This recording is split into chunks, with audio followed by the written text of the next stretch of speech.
Assalamualaikum warahmatullahi wabarakatuh. Terima kasih banyak kerana anda berada di channel YouTube saya dan terima kasih banyak jika anda telah tekan butang subscribe. Kalau belum tekan butang berkenaan, tekan butang itu sekarang. Jika ada video-video yang bermanfaat, insya-Allah akan ada di feed YouTube anda. Beberapa hari ini ada permintaan daripada subscribers kita, daripada kawan-kawan kita di YouTube, di Facebook dan sebagainya. Mereka asyik bertanya-tanya saya tentang satu persoalan, iaitu berkaitan tentang solat Imam Abu Hanifah daripada video yang telah viral. Sebelum kita ulas tentang video berkenaan, jom kita tengok sama-sama video itu terlebih dahulu. Jom kita tengok. Bahkan kata Abdullah ibn al-Mubarak, Imam Abu Hanifah salat 5 waktu Abdullah bin Mubarak selama 40 tahun dengan satu wuduk. Satu wuduk. Tuan-tuan ni di antara maghrib isyak ni dah 5 kali pergi tandas. Ha? Siapa boleh buat? 40 tahun salat 5 waktu dengan sekali wuduk. Ha? Boleh tuan-tuan buat?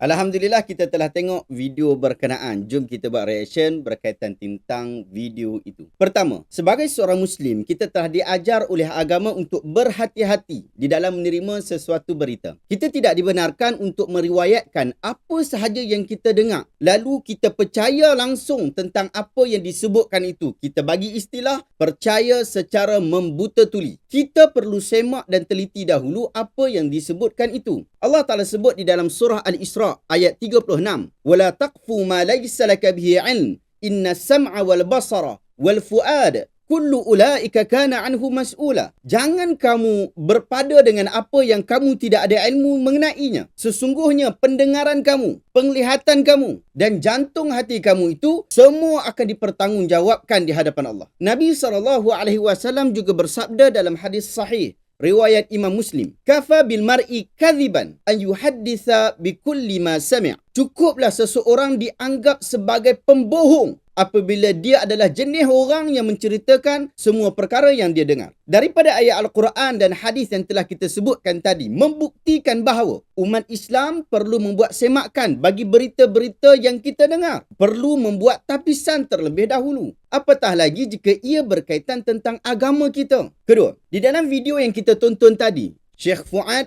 Maliki Hafizahullah meriwayatkan satu kenyataan yang menyebutkan bahawa Imam Abu Hanifah salat selama 40 tahun dengan satu wuduk sahaja. 5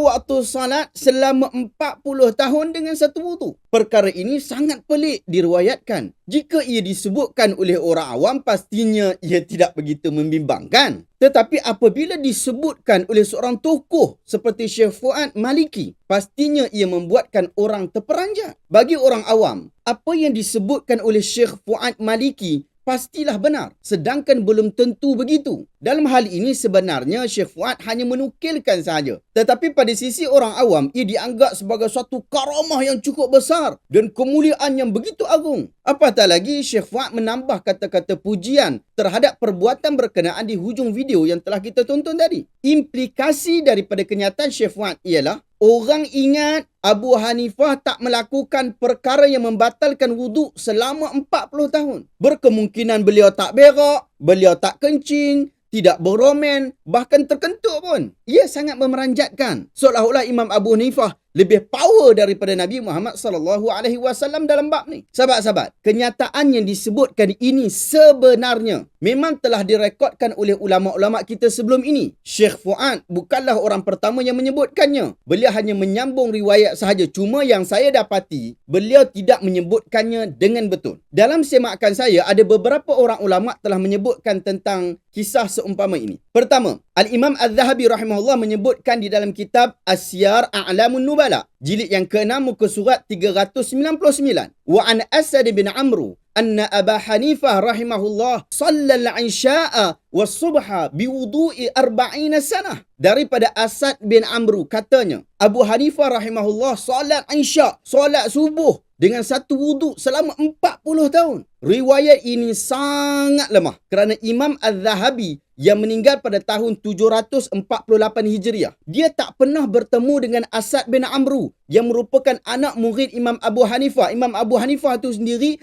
meninggal pada tahun 150 Hijriah. Beza antara Imam Az-Zahabi dengan Asad ialah ratusan tahun. Maka mustahil Imam Az-Zahabi meriwayatkan daripada Asad. Seperti jika saya sebut tok nek saya, dia kata ayam belaan beliau telah beranak kembar. Pasti kenyataan saya boleh dipertikaikan kerana saya tak pernah bertemu dengan tok nek saya. Mustahil saya dengar daripada beliau. Di dalam rekod kitab Siyar A'lamun Nubala tidak menyebutkan sebenarnya Imam Az-Zahabi mendengar daripada siapa. Oleh itu riwayat ini sangat lemah untuk dijadikan hujah. Jika kita bersangka baik bahawa riwayat ini benar boleh diterima, kenyataan ini boleh difahami bahawa Imam Abu Hanifah solat Isyak dan subuh dengan satu wuduk selama 40 tahun. Maksudnya, dia solat Isyak, lepas tu dia tak tidur ataupun tidak terbatal wuduk dia. Dia solat malam, dia beribadah kepada Allah. Kemudian sampai ke waktu subuh, dia solat subuh. Tetapi beliau mungkin terbatal wuduk selepas pada waktu subuh dan mengulangi wuduk pada waktu zuhur, pada waktu asar, pada waktu maghrib dan isyak. Kita boleh faham macam tu. Dan jika benar begitu, ia bukanlah sesuatu yang mustahil. Apatah lagi kentut, berak dan bersetubuh dengan isteri boleh diatur waktunya. Ia terbukti secara praktikal dan sains. Jadi saya tak berapa ada masalah dengan perbuatan itu jika ia benar. Tetapi apa yang disebutkan oleh Syekh Fuad Maliki itu, dia menyatakan bahawa 5 waktu selama 40 tahun. Ini sudah mustahil daripada sudut praktikal, mustahil daripada sudut sains. Kedua, Khatib Al-Baghdadi di dalam Tarikh Baghdad, jilid ke-15, muka surat 473. Beliau menyatakan riwayat yang lebih panjang sikit. Dia kata, Asad bin Amru berkata Abu Hanifah solat subuh dengan wuduk solat Isyak selama 40 tahun. Beliau membaca keseluruhan Al-Quran di dalam satu rakaat. Tangisannya didengari oleh para jiran sehingga mereka merasa kasihan kepadanya. Riwayat ini ada masalah pada perawi, iaitu salah seorang perawinya bernama Abdullah bin Muhammad bin Yaqub bin Al-Harith. Beliau meninggal pada tahun 340 Hijriah. Tetapi para perawi hadis menolak riwayat beliau kerana beliau dituduh berbohong. Perkara ini dipersetujui oleh Imam Ibn Jauzi, Abu Sa'id Ar-Rawas dan Imam Ahmad bin Ali As-Sulaimani. Bahkan Khatib Al-Baghdadi sendiri yang riwayatkan benda ni, yang rekodkan benda ni di dalam buku yang sama. Dia beri ulasan tentang orang ini. Dia kata, Abdullah bin Muhammad bin Yaqub bin Al-Harith bin Al-Khalil, Abu Muhammad Al-Kalabadhi, seorang ahli fiqah daripada Bukhara. Terkenal dengan Abdullah, seorang ustaz, pemilik cerita-cerita ajaib, mungkar dan pelik-pelik. Anda boleh rujuk kenyataan ini dalam kitab Tarikh Baghdad juga, jilid ke-11 muka surat 349. Justru itu, riwayat ini juga tidak kukuh untuk kita nak percaya. Kesimpulannya sahabat-sahabat, ada beberapa perkara yang kita dapat dalam perbincangan singkat ini. Yang pertama, kenyataan yang direkodkan oleh para ulama kita bukanlah Imam Abu Hanifah solat 5 waktu dengan satu wuduk, tetapi beliau solat Isyak dan subuh dengan satu wuduk. Manakala tak disebutkan pula untuk wuduk pada zuhur, asar dan juga maghrib. Berkemungkinan mereka memaksudkan Imam Abu Hanifah berwuduk pada waktu-waktu yang lain. Kedua, kenyataan yang disandarkan kepada Imam Abu Hanifah ini adalah tidak sahih. Maka cukuplah kita meriwayatkan atau menceritakan sesuatu yang ada sahaja. Tak sedap. Kedua, kenyataan yang disandarkan kepada Imam Abu Hanifah ini adalah tidak sahih. Maka cukuplah kita tidak meriwayatkan atau menceritakan sesuatu yang tidak terbukti benar. Bimbang kita termasuk sebahagian daripada penyebar berita-berita palsu. Ketiga, jika benar riwayat itu, ia menyebutkan tentang ketokohan Imam Abu Hanifah di dalam mengerjakan qiyamul lail. Beliau bersungguh-sungguh melaksanakannya sehingga tidak tidur. Pun begitu, bukan inilah yang diajar oleh Allah dan Rasul. Nabi SAW mengajarkan kita bahawa ada waktunya kita tidur, ada waktunya kita berjaga. Kedua-duanya adalah menjaga hak pada tubuh badan kita. Hadis yang menyebutkan tentang hal ini adalah hadis-hadis yang sahih. Di dalam Musnad Al-Harith direkodkan kenyataan Al-Hasan, beliau bercerita, satu kelompok telah berkumpul lalu berkata, sekiranya kita dapat bertemu dengan isteri-isteri Nabi SAW, kita akan bertanya mereka tentang akhlak baginda. Lalu mereka pun pergi bertemu dengan isteri-isteri Nabi. Isteri-isteri Nabi pun berkata, Rasulullah salat dan Rasulullah tidur. Rasulullah berbuka puasa dan Rasulullah berpuasa. Rasulullah pun menikahi wanita. Lantas kelompok itu berkata, itu Rasulullah. Baginda sudah diampunkan oleh Allah segala dosa yang telah lalu dan kemudiannya. Sebahagian yang lain berkata,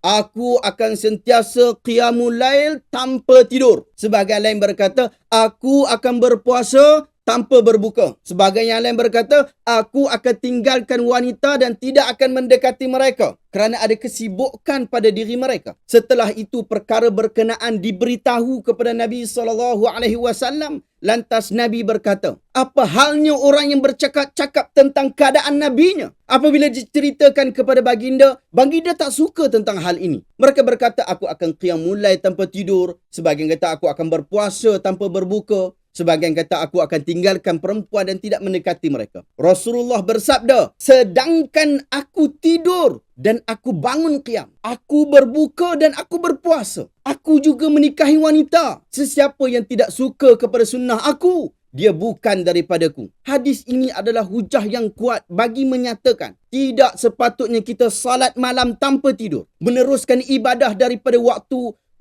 Isyak sehingga ke subuh. Tetapi bahagikanlah masa tidur dan masa qiyamul lail seperti mana yang diajarkan oleh Nabi SAW.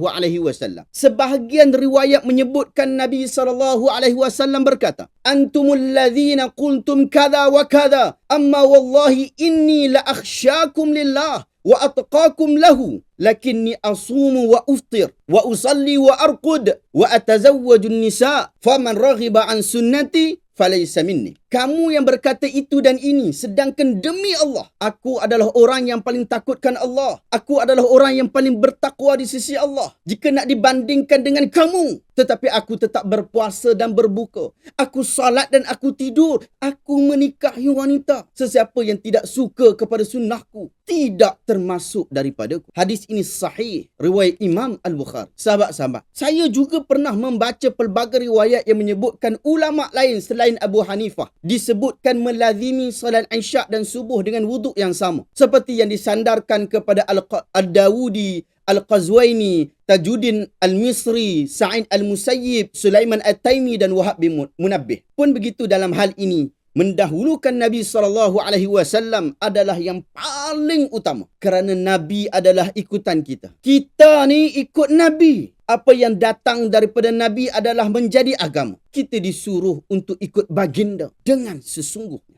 Wallahu ta'ala alam. Adakah anda dapat sesuatu ilmu yang bermanfaat pada video hari ini? Jika anda rasa video ini bermanfaat, tekan butang share supaya orang lain juga boleh mendapat manfaat yang sama. Jika anda mahu untuk sokong dan sertai saya dan sahabat-sahabat yang lain di dalam komuniti online kita, tekan butang join. InsyaAllah banyak program-program bermanfaat telah disusun untuk anda pada setiap minggu. Terima kasih banyak. Assalamualaikum warahmatullahi wabarakatuh.